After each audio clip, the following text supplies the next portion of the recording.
Hey guys, Mealy, welcome back to another video. Today I will be talking about an OC universe I've had for 9 whole years. So, without further ado, roll the intro.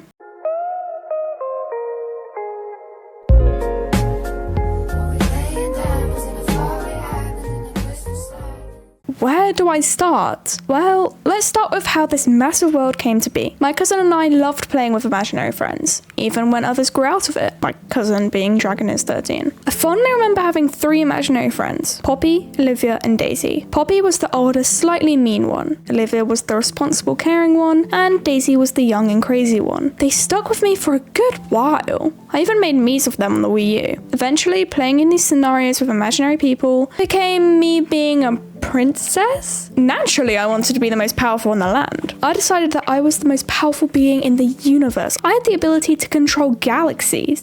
Izzy was the second most powerful. She didn't have as much gacha logic as me, but she still had insane plot armor. This change from a group of friends into a whole planet is very blurry. One of my earliest memories where I was distinctly playing in this universe was at a park with Izzy. We were playing out a rescue mission. My mother, the Queen of the Kingdom, had been kidnapped by the evil king of the Fire Kingdom. Some of the original kingdoms I created in this world was Galaxia, the kingdom in space. This was the one I ruled over. It wasn't actually part of the planet, but was instead orbiting the planet, or as I called it then, Earth 2. The Water Kingdom, which I later named Kaya, was Izzy's kingdom. I created an older brother for her. I'm not sure why I decided Izzy would have a brother, but I legitimately predicted Izzy getting a younger brother in the future. Izzy was planned to be a warrior, but as you'll hear later, that didn't go to plan. The Nature Kingdom was a favourite of mine. The princess of that kingdom was known as Flora, and one of my favourites all time in this universe. I also made a kingdom of electricity. The princess of this one is called Fizzy, whose design is one of my favourites. Some of the other early kingdoms were Mainland, the Kingdom of War, and the Portal Realm, which was intended to be a secret kingdom ruled by an Alice in Wonderland coded princess,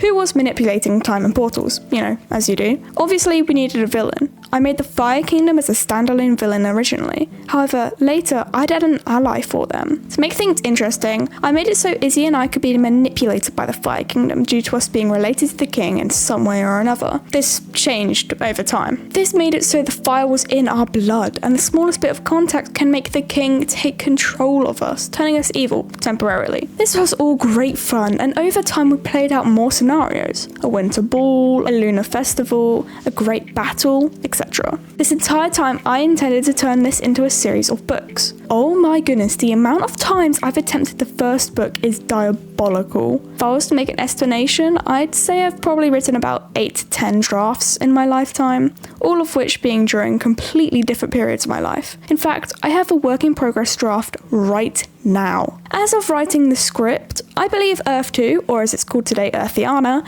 has about 26 kingdoms. However, this will 100% change once the book series is published. So what's the deal with Earthiana in the present day? Well, I'm working on the book series at an uncomfortably slow pace. Procrastination is so much fun, and attempting to make designs of all the royalty. The problem is, because there's so much, by the time I finish all the designs, I'd want to change some of the older ones because of how much time this takes. Obviously, my art style will grow. Over time, as I've discovered myself, my doppelganger in Earthiana has changed. For example, I originally thought I was pansexual, and so I previously dedicated a prince to be my love interest. But when I realised I was lesbian, I scratched that. As I got in relationships and out of relationships, I changed the relationships Lily found herself in. I created characters and deleted characters to reflect how I changed. In reality, Earthiana is simply a love letter to younger me, showing the changes I go through. This can be said for Izzy as well, however she's not as involved in Earthiana as she once was. Hey Izzy, if you're watching this, come back.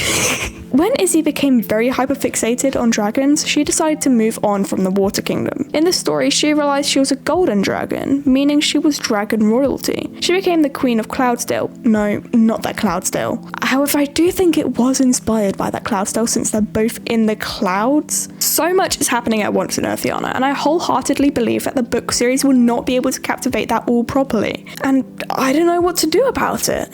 Well, that's all I have to say about this today. I hope you guys enjoyed the video. If you want to support me, please check out my Ko-Fi. I'm planning on selling acrylic keychains and pins of fandoms such as Splatoon, Little Nightmares, and Arcane, so let me know if you're interested. And yeah, hope you guys enjoyed this video, and I will see you guys next time. Peace out. Bye!